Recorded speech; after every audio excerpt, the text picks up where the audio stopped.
lot to cover. But 32 days, 30 All-Stars, 3 co-hosts, and 1 podcast. This is your host, Poody, and today we're going to be talking about Austranded in Tasmania, where we have a lot to cover. It's been a fantastic season. What was a crazy pre-merge turned into an infinitely crazier merge thus far, and we're nearing the very end of the game, so it's been quite the adventure, I would say. Yeah, it's going to be hard to recap the past 10 boots or so in a single podcast because almost every single one of them has been ridiculous and crazy in its own way. So I think it's great for the season, hard for recap. Yeah, we really screwed up there, but we're here to hopefully make amends. And hopefully postseason, a lot of these people will be willing to get on and talk about their experience too. I got to say, before we jump into the details of each round, broad strokes, I got to say this has to be in the conversation for one of the best seasons of all time, right? I would hope so. I would think so. It's definitely one of the most riveting seasons I've watched since I've been here. It can be hard to beat. Yeah, I think when I set out, I didn't think it would come, frankly, anywhere close to the first Austranded. Pleasantly surprised that it has. Obviously, we knew we had a fantastic cast, but that first Austranded season, I think, is in the conversation for the best season of all time. So to have this one be just as good, maybe better, is insane. I think there's definitely a difference in terms of entertainment versus strategic good gameplay. I think this season is definitely top tier entertainment-wise. I don't know if you can point to a lot of incredible game moves that were good for anybody, though. Yeah, I would say, I don't know. I would say you could, I would definitely say there were much higher caliber players all around in the first Austranded, but certainly I would say there are certain players in this season that have been playing at that caliber, but the other half plus are nowhere near that caliber. So it's much more of a divide on this season and between like good players and not good players, but entertaining ones. Welcome, Danny. Hello, I have arrived to talk some shit. Perfect. You'll fit right in. We haven't even gotten into recaps yet, but we have so much to cover. We're just doing broad strokes of this season being in the conversation of best season of all time. Normally, I would say that's a bold statement, but I can really see where this is not just recency bias. It's been a very exciting season. One of the more exciting ones I've watched, for sure. And it's tough. I had my ranking somewhat solid, and then we got into 2 Omotus and a GNC, and now this season, and they're all like really good. So it's hard. I don't know what is recency bias and what is just really good, but for every boot of a merge to have some kind of insanity happen, it's undeniable, I think, just how good the season is. Let's get into it. Where we left off, Garrick had just been fake booted onto the new Tidima tribe. But at that time, during this period, we're seeing a huge backlash against that twist. In particular, Sean was really vocal about hating that twist, and very entertaining, by the way. His pure hatred for Garrick and getting him out and all this self-righteousness about the twist. Unbeknownst to him, it's like a very common occurrence on Australian Survivor, so I don't know. Yeah, I thought that round was really funny. And we were all calling it as we were in the lurker server talking about what was happening in the DMs that night. But they had a good 15 minutes where players like Haley and Sean were just livid about the twist. And then we called it as soon as Simon got onto the board. He was like, oh yeah, they do 3 of those a season in Australian Survivor. And then immediately everybody but Sean calmed down about it. And then he dove into his confessional and started going, I don't care if it's a real twist. I don't care. It's against the nature of Survivor, which I think that was the point where Sean went from being like maybe a little bit of an annoying character to a lot of the lurkers to just like top tier entertainment. Yeah, I think Sean is one of our most, one of the biggest characters we've ever had on Stranded for sure. One of the most polarizing this season. I find, obviously, the go-to first gut reaction is like douche. Once you get a little bit past that, like he did play a very good game. He had a lot of the season under wraps. We'll get into him even more as we get further along, but this is really where he goes heavy into villain douche territory. And it's just interesting because I went back and forth on he's just a character who is in a good position because of his tribe and he's just around a lot. And so therefore obsessively in control of things. But by circumstance to like shifting that mindset as we get deeper into games. Okay, he is actually a very good player. He's just crazy, right? Yeah, I don't think there's any doubt Sean's a good player. I just think he tries to do too much, and that's where it hurts him. Yeah, I'll also say, for better or worse, because he was in the GNC where there was 40 players and there were so many that were of this variety, not as many quite like him, but I lump him into that category of the Chris's and the Ericas, like some potential more character heavy than actual strategic gameplay. So I've forgotten that he did have serious strategic chops. But he's almost like an Andrew Savage for Stranded. It's really bizarre kind of watching I him play. love that comparison. But let's get into the vote off. So going into this tribal council, we have another twist that comes up where only 3 players are going to play for immunity and win, and they will cast the sole vote. Going into this round, the entire tribe had settled on just getting rid of Eden. And I think Eden had even known that at this point because he had overplayed his hand in such a way. He had a pretty good, more than I would expect. He was in control for a while on his particular side of things, but he was getting exhausted, I think, towards this end of the game for him. So really this tribal council was going to be a slam dunk. Everyone was going to vote him off. I don't know if he quite expected everyone to vote him out, but that was the game plan. And then, of course, this twist happens, and he wins one of the immunities along with Jordy and Kez, who then all decide to vote out Nina, the remaining Nungu player, unfortunately for her, because I think she was doing a really good job of shifting that target. Yeah, I think Nina had actually ended up being like the 3rd choice for people. I don't think Eden knew he was in trouble. I think he was gunning hard for Kez at that point, and Kez was gunning hard for Eden. And the fact that they both ended up winning immunity and both ended up being voters meant that the only choice they really had was to come together and get rid of Nina. She's probably the person who has been most screwed by the twists all season. And the best part about it, too.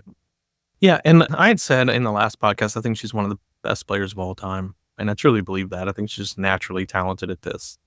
And I had said towards the end of that, I believe she's going to make it out of this because at that point we were like 100% she was going home next. And the fact that she was able to not only not be the next target, but to have an extra target safety on top of that is fucking insane.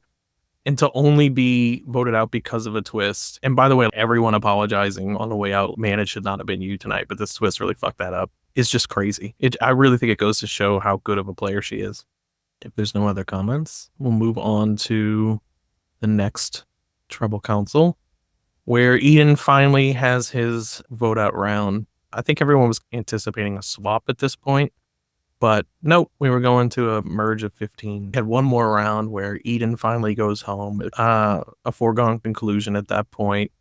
I will say I really got more out of Jacob than I was expecting going into the season, and I thought he was a great player. I definitely think he ran out of steam after all those twists. And at this point, we have to remember everyone on original Palawa and Titima had been to every tribal council up to this point. So after Palawa lost like 4 in a row, I think they were just exhausted. I think he was really tired. So it was just time for him to go, I think. Yeah, he had a great move with the swap with Eden, the swap with Emmett. He was playing really strong. He played an entire game in all the councils he ended up going to. I think he went to more councils than maybe Mykonos even had.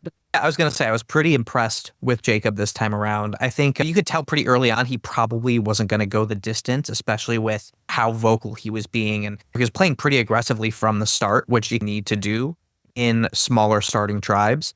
I say that as if there weren't 10 people on each of the starting tribes. But as we watched the game play out, you could tell probably about the time where he swapped over that his time was really going to come up soon. And it was just incredible to watch him for, God, what was it, like 3 rounds in a row, sending Emmett messages being like, you guys need to throw. You 7 need to throw.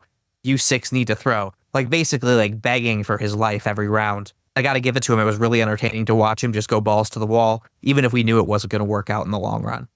Yeah, kudos to Eden for a game well played. And I think he's someone who I think put his all into this and then was expecting us to shit all over him, which we're happy to do. We've done that plenty. But in this case, I really think he played well. And I think he deserves some kudos for that. It just caught up to him after so long of going back to councils. Moving swiftly ahead, we go right into the merge, a merge of 15. It's worth noting we had 2 twists going on in this particular time, really 3. But we started off with the twist where at Tribal Council, we were going to announce that for this Tribal Council only, anyone with an idol would receive a vote cast against them. And to conceal that, the lurkers were going to write the confessional. But this immediately set the game into tailspin because at this point, there were a potential of 5 idols in play. I believe there were only 3, maybe 4. I think it was 3, though, because Jordy had already played his extra one that he had. 3 idols in play. Jordy, Garrick, and Alex all got votes against them for having an idol. And then that would become potential public knowledge if the rest were smart enough to figure out that's who had them. The chaotic nature of this Tribal Council cannot be understated when this was announced. Votes were going everywhere. When we had the twist, we were hoping it would be weaponized in a way that maybe people could lob votes on certain people that they thought were going to get extra votes. Maybe people could frame someone as having an idol when they didn't. There were a lot of different ways to play this. I think at this point, Jordy went from a target to like mega target. And this is really where he begins misplaying all of his twists that he has. I think the same thing that you do, Poody, where this twist opened up the possibility for just like a lot of fun hijinks, right?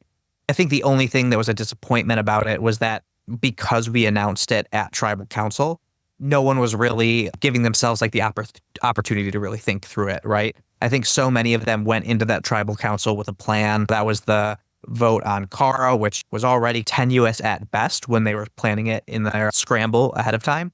I think we just fell victim to the players being a little spooked into their plan being revealed. And so we didn't get the fun, like 10 extra votes thrown around, even though the vote count that we did get was exciting nonetheless. Yeah, and that's a good point. It's the first time we've done this, first time anyone's done this. And I think we've learned a little bit. But I do think it ultimately was fun. The other twists that were introduced, I don't know if it comes up. I can't remember if it was this challenge or the next one, but we introduced some extra votes into the game. And we allowed anyone who found the extra vote to claim it and have that extra vote to bank throughout essentially the merge. I think it was final 6, maybe 5, that they could play the extra vote on. And this is going to end up causing mass chaos at multiple tribal councils. I think while the Tasmanian Devil twist was very creative, I ultimately think that the extra votes we've never had that many in play. I think that has resulted in some extreme chaos throughout the merge. And I think it ended up being one of the best things we've ever done. It's been really fun having a potential blindside each round because multiple people had extra votes, so there could potentially swing a vote at any given moment. And that has really proven to be exciting in a way that's not totally random, but is still really has the potential for a massive blindside at any given moment.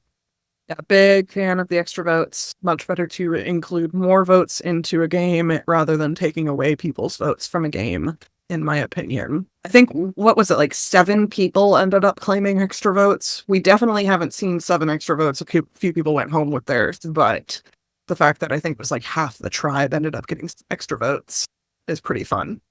Yeah, that's exactly how many. And I think it's been a great overall addition. I think we'll definitely be doing that again, and maybe even more in a certain capacity. We'll play with it going forward. I think it was really fun. It ended up being a really fun addition to the game. The final twist that we introduced at this stage was with the hidden immunity idol. All this season, we've been introducing fake idols, which have in themselves been very fun to watch play out. But at this stage, we figured people would know that they were fakes out there. So we really wanted to play with that concept of, okay, what happens if we introduce 2 idols at once and let them choose, knowing one is going to be fake and one isn't? At that point, we'll get into a later tribal council where it gets found, but at this point, that's when it's introduced as the third twist of this round, let's say. And of course, Kara goes home, I think by 1 vote. It was very close, a very fractured tribal council. 7-7 to 1-1. Yeah. But the idol Garrett played that idol and it canceled it out. Just a crazy overall turn of events. I was shocked that it was her. I don't think it was like too early for her. She had a really solid game. And I think she actually had a pretty good shot at running with it. She's on the wrong side of a merge boot. But I think she did a really good job this season. I'm glad she came back, and she's one of the more fun characters we've had overall. Yeah, I think she just ended up on the wrong side of things as that kind of de facto target because she hadn't met a lot of people on that side. And so that kind of, coming into that merge, like, who can we get enough votes on? Who are people willing to give up? Who are people willing to vote for? And I think she just landed at that de facto. I think people wanted to split up a pair. So Kara and Croc got thrown around, and then they went for Kara because she just had fewer people on her side. Let's talk about the next next round, rather. For this next round, coming straight out of a huge twist, in Mass Chaos, we throw them into another twist where we're going to demerge, which is a popular move in modern Survivor. We have not done this to my knowledge. Maybe we have once, but in this particular instance, we split in 2 groups of 5. It served 2 purposes for us. One, it was a double tribal in the merge, which we needed. And number 2, we started with such a large merge that this kind of helped break that up a little bit instead of just going from 15 and then having 13 subsequent tribal councils of just merge. This allowed it to break that up into smaller groups and really open the game up a little bit, I think. It ended up being 2 more predictable boots in a way, but really not what probably would have happened if we didn't have this twist. I'm glad one of them was Mark, because at one point it was looking like he could have just been carried through to the end as a goat. I will say he did pick up his social game and his involvement in the season overall towards the end, so I'm happy about that, but I do think it's better that he went here over some of the other players, unfortunately, for Mark. Yeah, I think these groups shook out really interesting in terms of the 2 groups of 7 that we ended up with, because it was basically like split along the swap tribes, and then everybody who had voted for one person was on the same side. Like all of the Garrick voters were on the same side, all of the Kara voters were on the same side, and they were really forced to eat each other a lot quicker than maybe they would have originally, which I think set up some interesting stuff. I think I also really loved the fact that even though we did put them in 2 separate groups, we allowed them to still communicate across their groups. I think that was a really strong point as well. So that they weren't 2 separate tribes. It was still just like a demerge. They were just voting in those little blocks, but it wasn't like they were separated from each other. Yeah, I do like that it was all in one tribal council too, because there could have been some cross strategy going on there. One thing of note, this is really where, and it's on this Mark group, I think it was group A, where we see Liz emerge as a power player and someone of focus, where she hadn't really been before that too much. Here she really stood out on this new tribe, because I think originally she was either going to go or something was going on, and then she finally got a reprieve with this new tribe. Yeah, I think she won immunity on that group, so I think she would have been that default vote with them, but since she won immunity, it forced them to go for either Mark or Garrett. And I think the vote came together on Mark with a couple of minutes left. So it was really, even though it ended up being a very clear 6-1 vote, I think the lead up to it was pretty chaotic. Definitely. And it gave me one of my favorite Liz moments, which was when she was at Tribal and just openly talking about the fact that she was being targeted to the other tribe that was also having tribal councils simultaneously. We're going to get into Liz because she is an absolute icon here this season. But yeah, this was really her breakout round for me as a character in the season. Talking about the other tribe a little bit, before we get into the actual vote, we did have the beginning of Jordy's misplays of advantages. Obviously, he had the first idol that he burned when he didn't need to. Whatever.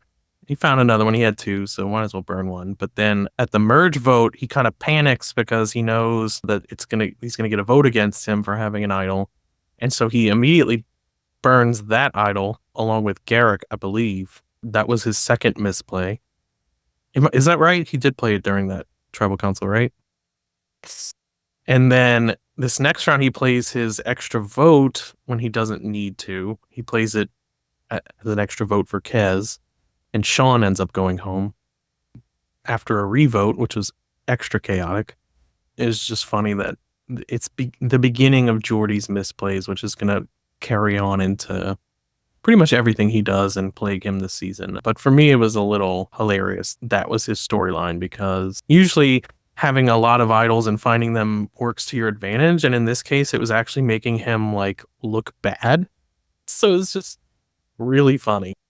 Yeah, I think Jordy should obviously be proud of himself for finding all of the things, but it is just really funny how they all ended up getting played and misplayed how they did, and especially near the end, which we'll talk about later. But this 3-3-2 vote was also really funny in its way, because Croc tried to change his vote 8 seconds after the deadline, and Kez would have gone home here.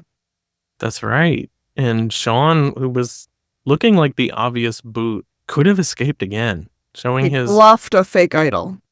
Oh, that's right. I forgot about that. How could I forget? He had the fake from Simon, right? Is that right? Yeah, I think so. And so he bluffed it right before the vote, making them all panic. And that's when the extra vote came out and all kinds of shit. People were changing their vote from him to Kez, assuming he was just going to play the idol, which was dumb, but was what happened. And it almost worked. Like, it really very narrowly worked, but Croc missed it by 8 seconds, because of course he did. Having Sean go home, but man, what a great play by him to be able to do that. And yes, I'm very glad Loveita is here to fact check me, because I'm terrible at remembering what they did there. Yeah, we had the revote after the 3-3 between Kez and Sean, and obviously everyone voted for Sean. It's just a really, really good game. A huge character this season. Definitely in the contention for cover, if not villain of the season. Just very polarizing, crazy, all the adjectives, really. And he and Valeria never got to go against each other, despite how much they wanted to. Yeah. I will also say shout out to Sean for being the only person to figure out the Rivals twist this season. Even though he didn't quite nail it, but he did figure out the theme. Yeah, that was also a point where people were a little pissed, because he was revealing people in the jury house, and it was like a potential big reveal for some people like Croc and Kara to have realized that they were playing with one another, but it was just a jury thing. Heading into the next tribal council, this is a sad one. It just so happened, it was another chaotic tribal council, but it just so happened that Ferris, as I've been corrected, ended up going home here. I was really surprised that they were able to get Ferris out at this point, because he was doing so well up until this point. Obviously, he's played by Cataly, who's a fantastic player, a stranded icon, and a gaming icon, but really turned towards the end on him when it should have really, I think everyone was just trying to get Simon out, as they do. And last minute, they decided to switch it up on him. Yeah, this tribal was crazy. The vote came together, I think, during the Whispers, during Tribal Council. It was maybe going to be Simon was originally the target. Valeria and Alex even voted for him. They got left out of it. And then basically everybody was worried Alex or Valeria would play an idol on Simon, even though they were voting for him. And because of that, they switched up the vote really last minute, and it fell on Ferris, I think because they thought he would be the last person that somebody would play an idol on. And because he upset cousin Liz, like, really close to near the end of the talking period. And there were emotions running high. There were people trying to game on both sides of it. And I think it just all came together on Ferris in the last, 15 minutes of Tribal Council, which is pretty crazy. That's been the case for a lot of votes this season. It's really... We're going to see Kez emerge as a real key member of this game. Shockingly, going into this, I have to give her credit. I wrote her off as she's going to get outplayed here. Like, she's a character, but I don't have high hopes for her here. That has not been the case. She's been going toe-to-toe with some of the best players in gaming and winning just from her social game, or some may say chaos, or just playing over emotionally. But the fact of the matter remains, like, she's gotten her way, and it's been her way. There's been many votes where she's bullied her way into getting the boot who she wanted, and it's amazing to watch. Like, it's really bizarre because it shouldn't work, but she's very emotional. She's got a lot of allegiance to a lot of different people, and she's just deciding who goes home. It's crazy.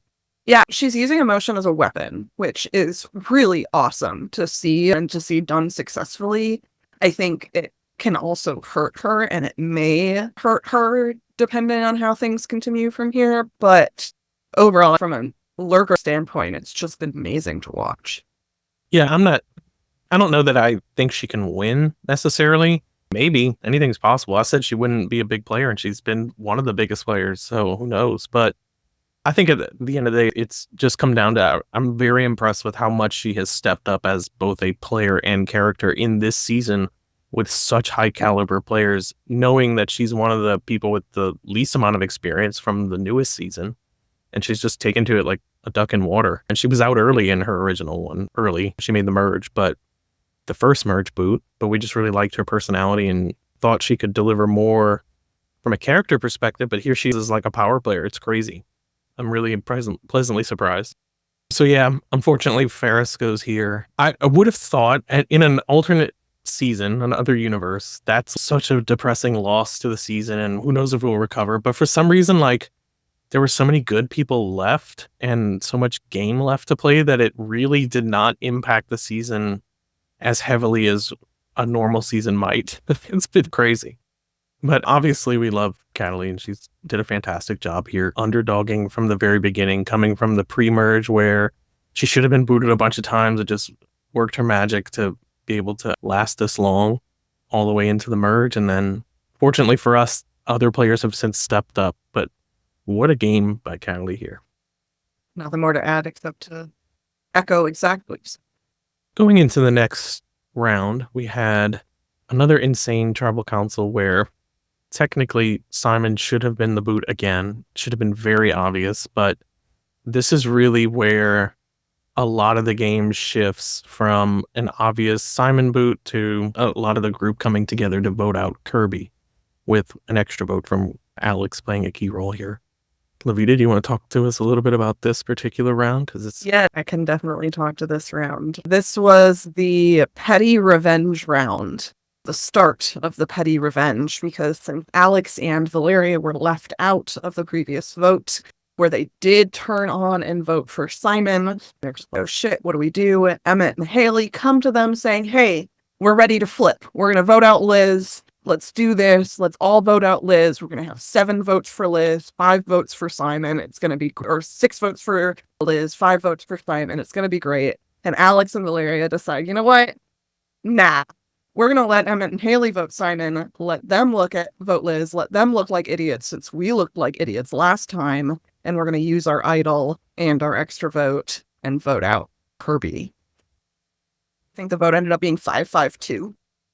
Yes, so that is when Alex plays his idol. Is that right? On Simon?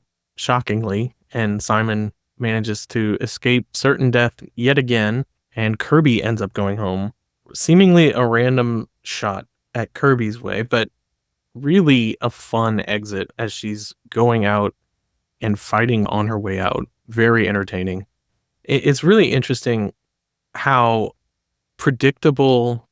First of all, it's interesting that Simon has been like the main target for most of the merge, considering I don't know where that threat came from. And then also like for him to become a challenge threat, that's also weird. And then also because he's such an obvious target, he's almost become a non-target where he's just the default vote. So therefore people are using that to make moves. It's been really bizarre.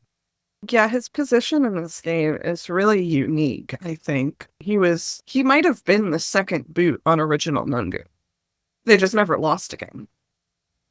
Yeah. No, that target has stayed with him throughout, and he became labeled this threatening dictator character, even though right now he has, or for the last, maybe, I don't know, 5-6 votes, he's had basically no power. Yeah. And it's like everyone is, oh my, like, I almost think from a jury perspective, they're probably praising him as, oh my God, he's been the obvious boot and he's still in the game. How does he do it? But in the game, they're like, I can just get him later. Whatever. So it's just a weird juxtaposition. And then he's also been ID'd very early. He's been very obvious about his ID, and everyone has played with him in some capacity, either on Orgy or in rematch or on their seasons, because he's played in almost every season since he's joined the community. And so he's almost become like this meme of a threatening player. even though he's rarely been very successful in Stranded. Like, he's not ever made deep into the game outside of his first isolated season. And even then, he had already been voted off once when he came back on that season. And so it's just like he's this perpetual meme of, yeah, I guess he's going to be a big target this season because he's played a lot and it's just him. It's bizarre.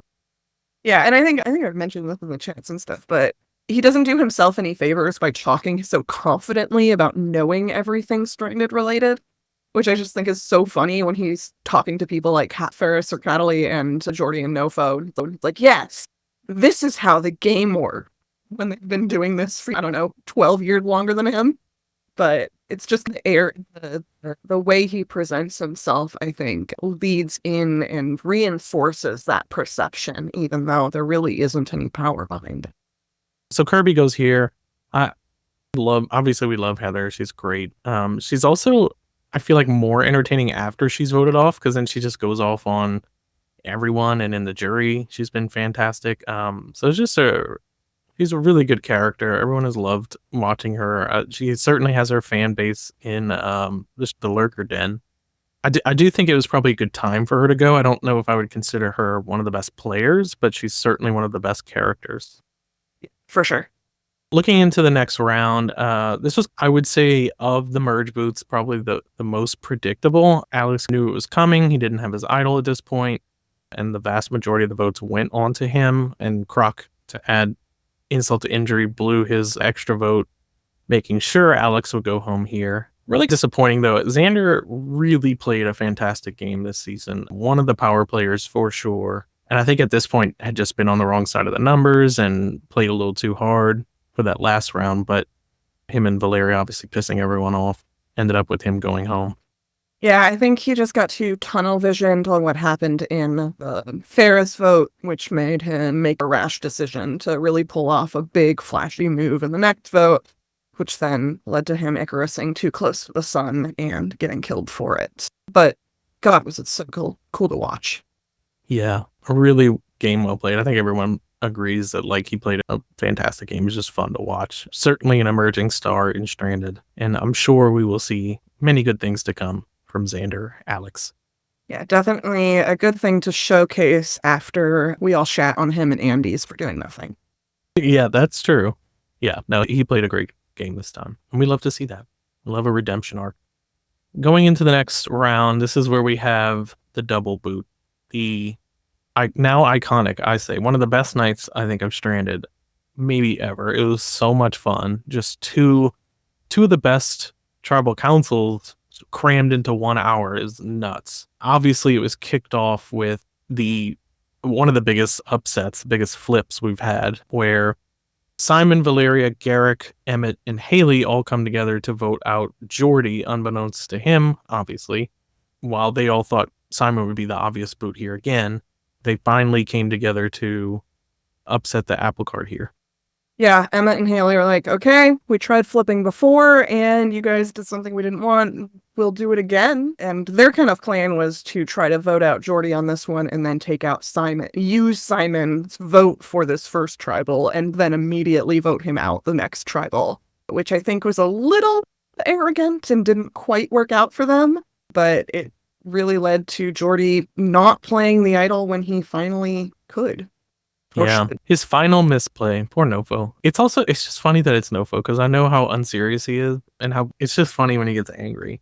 He's so funny. So watching him misplay all the time, and they get pissed off at us for the twists, and it's just really fun. I can safely say, before we get into the craziness of the second part of this tribal council, what a season by Nofo. Really, his magnum opus of a season, where he found all these idols, he played this crazy character, no one had any idea it was him. And he just got to play like this central figure of just having fun with it, really firing on all cylinders throughout the whole season. You could really see where that experience and know-how come into play, particularly over some of his previous seasons. So really job well done there. And I think he's definitely one of the stars of the season for sure. Loved watching him all season, find the idols, talk about how much fun he was having. I think that's just really an infectious thing to see, is when the players are enjoying themselves in the season. It makes it even more fun to watch as well. Obviously, we love drama and people yelling at each other, But if they're not having fun with it and if they're all miserable, it's not as fun to watch. I would agree with that. And we'll get plenty of that. We still have some drama. There's some genuine cat fights going on to cap off a fantastic night. Going into the next part of this tribal council, you would think, okay, they had a group that blindsided another group. That's probably just, they're just going to vote out the next person. But no, the way that it shook out, the people that were blindsided decided to come together to blindside the other group at the second tribal council and make the move on Valeria instead of just an obvious potential Simon vote here. Just a crazy, ended up being a 3-2-2, right? 4-3-2, because 4-3-2 Ted uses the extra vote here. Yeah. Just an insane tribal council. I couldn't even begin to break down exactly what happened within the course of 20 minutes. It was just crazy, culminating in one of the most chaotic and insane tribal councils I think we've ever had. The fact that it was a double is just cherry on the cake, but also having Valeria go out and then immediately start calling out Kez and bitch fighting one another is just crazy. It was really a good ending to the night. And this is really the moment where you see Kez emerge as a player here. She was the one who really drove that vote home. She was the first one to bring up her extra vote and saying, fuck it, I don't want to do Simon. Let's take a shot at Val. And I just was really impressed with her ability to get the votes swung around in such a short period of time under such stressful conditions. Yeah, that has happened several times throughout the season. I can't remember if the first time was Ferris or if it was, I can't remember, but there was a time where she just insisted on it being a certain player. And because she was so consistent about that in messages right before the vote, everyone just latched on like, all right, well, I guess that's that's it. And it's having that, first of all, the balls to throw out a name, because a lot of people don't have that ability or gumption. And then also to continuously throw that out there as, nope, this is the boot. This is who everyone's doing. We're going for this person. And I think people just latch onto that out of safety. And it's worked for her time and time again this season. As things have been very chaotic, she's been consistent on who she wants out at that time. And again, I think that goes back to the emotion as a weapon thing, because when you get that angry and pissed off, you're willing to say a name, and then you're just going to double down on it. And in times of uncertainty and where everybody else is floundering, that is just an easy thing to latch onto and say, okay, at least I know I can trust this, because I can trust Kez is not manipulating me, because she is really that pissed off. Yeah, and I think that this is when I think Liz was in danger at this tribal, right? Right? Yeah, I think, at least for Garrett. Erica's position the plan for the group of Simon and Garrick was to try to do Jordy then Liz back to back. The plan for Emmett and Haley and Valeria was to try to do Jordy and Simon. And the plan for Croc, Kez, and Liz was to try to do Simon and Valeria. And so we end up getting Jordy and Valeria out of that. And so nobody gets what they wanted in Simon.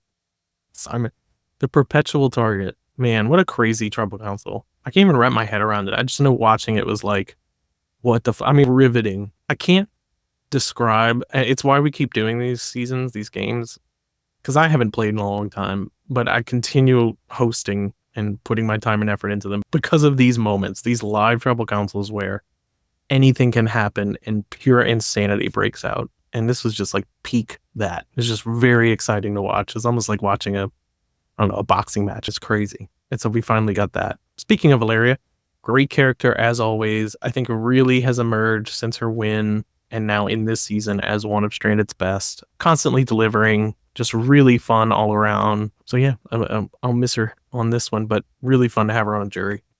Yeah, Valeria was great all season. Really fun to watch. It was really interesting to watch her kind of try to navigate that balance of, I really want these certain people out, but right now they're really good for my game, and to try to figure that out. And it's crazy she gets sniped here, where I don't think any of us were expecting it. I don't know if I was expecting her to make the end at this point, but I definitely wasn't expecting her to go here. And again, just goes to show how difficult these can be to really predict and figure out. So after this tribal council, we head into the next round where Liz has solidified herself in that opposing alliance, and Emmett and Haley find themselves on the outs here. And the majority alliance decide to split the vote in the event of an idol, I'm assuming. And so what we end up with is a 3-2-2 vote where Haley ends up going home. Another crazy tribal. I wasn't expecting a split like that. It ended up being very close. Ultimately, giving Garrick and Simon voting wrong again for Emmett is hilarious. Garrick being perpetually pissed off at Simon for leading him astray is so funny to me. It's the only thing I can equate it to is Rob Cesternino and Matthew in the Amazon, where it's just like a character off on the deep end and just getting fed incorrect information and just raging about it. I don't know. It's really funny to me. Yeah, and honestly, I don't even think the vote was split for an idol. I think the vote was split because Croc, Kez, and Liz were like, we can't trust Simon and Garrett to vote Haley with us, so we'll just let them do what they want. And as long as they're not voting Liz, we're good. I'm screaming. Yeah, that Simon's been a character for his misplay, I guess I would categorize it as. Whereas Garrick has been one of my favorite characters. He always was hilarious in his season, but he's just doubling down on that here, where his one-liners are so fucking funny. He genuinely makes me laugh every time he posts something. But Garrick aside, who's been a great character and continues to be, we can now get into the Haley boot. Really sad to see Haley go. I think it was a good vote off for the game sense, because I do see a world where Haley marches to the end and wins handedly. I think other people have recognized that. I do think that I think she was a little rigid. I think that's always been Brian's problem, Haley here. She was a little too set in her ways and dismissive, I think, of a lot of things, but ultimately a really fantastic player. I do think there is a world where she wins, like I said. So having her go here adds another level of chaos to this end game. Before she leaves, she sends her extra vote to Emmett to bring us into the final 6 here. Yeah, Haley played a great game, and I think one of the things that I noticed is she's almost like the inverse of a Kez here, where like both of them are dismissive of people they're not working with, but Haley's are almost always due to just like strategic reasons. His is, oh, I just don't believe that I can work with you, so I'm not going to put in the effort. Whereas Kez is, I'm not going to talk to you, but it's because I hate you. And I always found that dichotomy really funny, especially because the two of them are pitted against each other for a lot of the merge. Yeah, I will say I'm glad that he got his chance to play on his own. I think he did a fantastic job here. I think he's the player that we knew he could be, but he never realized. When I say realized, he never put it into action, never made it real. Whereas here, I think he was a fully realized player, someone who's worthy of the title of all-star and power player in this merge, and someone who I think kept a level head the whole time.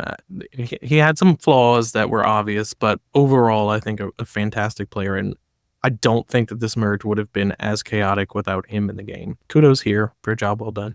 Yeah, definitely. I think he did a great job just always having his pulse on the game. Yes, fantastic player. And a great partner to Emmett throughout this whole thing, who's also been one of the best players we've ever had. Really job well done to those two. Keeping a level head amongst the chaos. With that, we're heading into our final 6. Obviously, we had a partner idol that didn't get played. And because of that, Liz now has an idol through the final 5, if it just so happens to work out that way. And it looks like it just might, because I believe she might have just won immunity. So Liz is looking great heading into the finals. One of the best performances we've seen of all time. I think preseason we had said Liz was someone to look out for, and I think she was the one we were talking about would fit into the category of underrated player that finally gets their crack at the win. And that would not shock me based off of our current landscape. It's been a wild season. Just quickly running through them, Croc he's been fine as a character as we knew, but from a gameplay perspective, very disappointing. Not that he's played poorly, but not playing at the level everyone else is in terms of scrappiness that we would expect out of an all-star. That's a little disappointing. That being said, he's been very solid throughout. He's played a decent games. I just don't think he has a shot at winning. I think you could remove Croc from a lot of the cast, a lot of the rounds, and people wouldn't really notice he wasn't there, which is, I think, the biggest detriment to his game.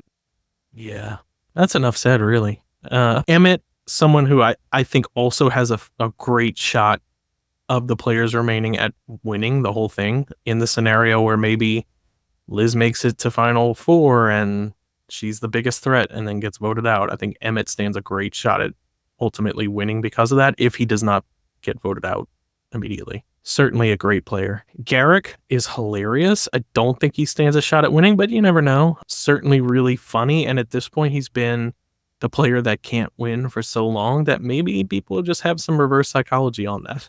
I don't know. Yeah, I think he gets a couple votes. I don't know if he can ever get enough to win this game at the end, but I would love to see him try.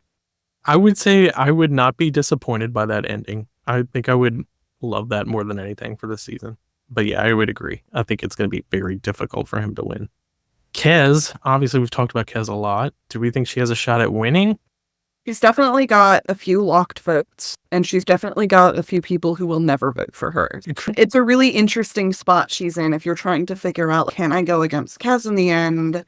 It really depends on how she sells her final tribal council, and I think there are a couple of things that could work against her there, or maybe people won't respect how she argues her game just because of how she's come off. When she gets put on the defensive, I'm not sure she does the best at handling that. And final tribal councils are a lot of being put on the defensive.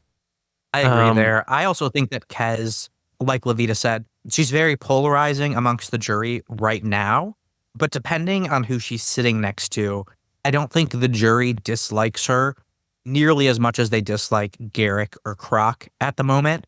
So yeah, we have players like Haley and Alex who maybe aren't big fans of Kez right now, but you put her up next to Croc, and suddenly I think you're going to see those people change their tune. Because despite Kez being maybe a little unpleasant or dry with them during the game, they have more respect for somebody that stood up to them and was like a bitch back than somebody who just didn't do anything. Completely agree. I even think there's a world where Garrick beats Croc. So if we're talking goats right now, I think Croc is the person most people should be wanting to bring. I would agree with that. Obviously, we talk about Liz, and we've talked about Simon a lot. Winning chances for each, I could see Simon winning, to be honest. Up against the right person, sure. He's been the target a lot of the game. I think the jury has been high on Simon. Now, whether the final people that enter change that perspective, particularly Haley has been someone I think that would be interesting to see how that sways the jury's opinion overall. But I could see against the right person, you could default to Simon. Certainly he hasn't played a bad game, and it is remarkable that he's still in there. Obviously, I think Liz, if she gets anywhere near that final, it's a slam dunk against anybody, frankly. That's my thoughts. Yeah, I think I'd agree with that. Overall, incredible season. I'm going to wrap it up because we got Tribal Council to get to. Did I announce the winner of the challenge? Danny did half an hour ago. Oh, thank God. All right. And we pushed Tribal back because... Oh my Yeah, God. Poody, okay. I put Tribal at 8:30 because all of a sudden we were in the middle of the podcast and we realized no one knows who won the challenge. Okay, perfect. Thank you. So I don't actually have to rush, but I will anyway. Freaking-tastic season. I can't stress that enough.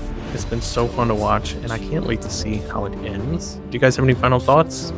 And I really think that no matter who wins this thing, everybody's going to look back on this season as a fantastic season. Sometimes really good seasons can get marred at the end by a specific person winning. I don't think that's happening here. I think no matter which one of these final six wins this game, it's going to be a hell of a ride all the way at the end. Well said. Danny, any final thoughts? Team Liz, but most of all, I'm Team Tanzania. All right, we'll close it out there. This is Poody. Dream guest on my podcast. That was Julie. Let's turn it up a bit. Probably my ex. With that, this is Poody. Yeah.